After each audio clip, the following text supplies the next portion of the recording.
Now, since we know the importance of writing scientific notation, we now have to actually be able to write scientific notation. To write something in scientific notation, all you have to do is just follow this. You simply have to either divide or multiply by 10 until the number becomes greater than or equal to 1 but less than 10. And it would end up looking like something in this form. And in the next part of this, you would actually deal with an example so you can see what I'm talking about. Now, before I move on, I just want to state this. Scientific notation and standard form are exactly the same kind of forms.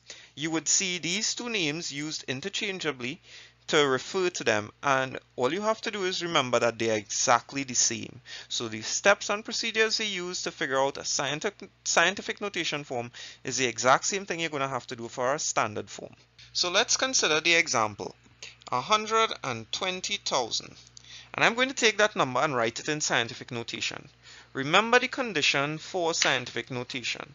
Scientific notation condition is that we have to either divide by 10 or we have to multiply by 10 until we get something in the range where it is greater than equal to 1 but it has to be less than 10. So let's try and see if we can get something in that range.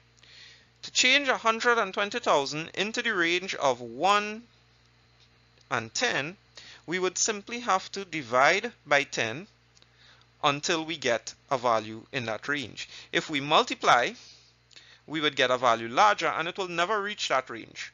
So let's go about dividing. And when we divide this by 10, we are looking at a power of 10 that is 5. Why did we get 5? The decimal point is right here. If I divide, as I keep dividing, the decimal point shifts that way. So this is division by 1 10, 2 tens, 3 tens, 4 tens, 5 tens. That's how I got those 5 tens. 10 to the power of 5.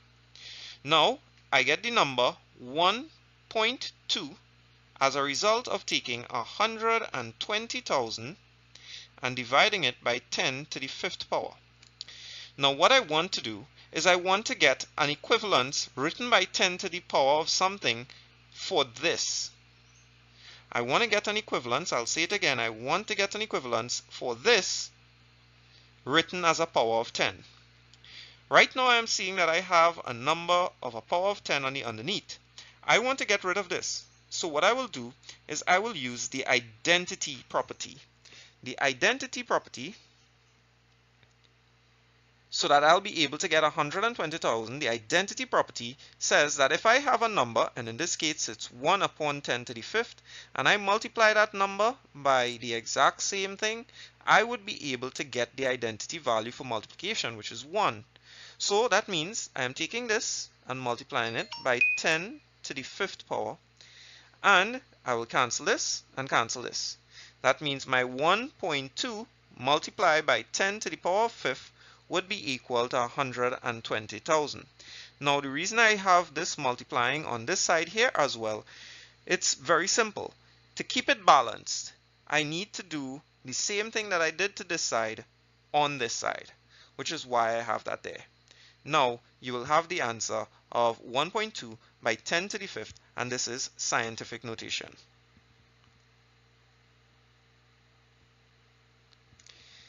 Now, in case you were wondering, well then, this seems a little bit complex. I mean, you're showing me all of these things, and I really don't understand all of it.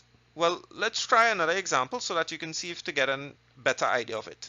And I will try a much smaller value. And that smaller value is something that you would also be coming across in maths when you do it, and you'd have to be able to solve questions that small. So let's try again with a small number. Let's look at 0.00047, and we are going to write that in scientific notation. Now to get that into scientific notation, what I have to do again is either divide or multiply by 10 until I get that done. In this case, the number is very small, so all I would have to do is simply keep multiplying and I would be able to get that. Let's see how many tens I have to multiply it by. The decimal point right now is here. Every time you multiply, it shifts in that direction. So I am seeing 1, 2, 3, 4 times that I have to multiply by that 10. So if I have 0.00047 and I multiply by 10 4 times, then I would get the answer of 4.7. Now, all I have to do is remove it from this side, and I would be able to get it on this side. And to do that, all I have to do is simply divide, in this case, by 10 to the power of 4. These will cancel off using the same identity principle, or the identity property that we did in a previous lesson, and we would have something that looks like this. 4.7 multiply by 10 to the negative 4. Now a shortcut I'm going to show you now. I didn't want to show you the shortcut first because I want you to understand what we are using here. We are using the identity principle along with this here that we got, this relationship that we got, to actually be able to find the scientific form for this number. And in this case, it was 4.7 by 10 to the negative 4. Let me show you something that my students use so that they will understand this. What they would usually say is every time you have to divide by a power of 10 to get scientific notation form, every time you divide by that power of 10, the powers are negative. And every time you have to multiply, the powers are positive. And you can check this. Let's look at the 120,000. Let's say 1, 2, 0, 1, 2, 3. And we notice that we had to divide. So right away, when I see division, they're going to say, okay, multiply by a power of negative, since division gives negative powers. And they would say, okay, 1, 2, 3, 4, 5. So they'll put the negative 5 here, and they get 1.2. That's how they'll solve it. And for instance of this one here, where we have the 0.00047, what they would say is, okay, we know that we're going to have to multiply by 10 to some power. Since we are going to have to multiply to get this number to become larger, multiplication says that powers are positive. So if multiplication has powers positive, then we have to look 1, 2, 3, 4. That's 4.7 and positive 4.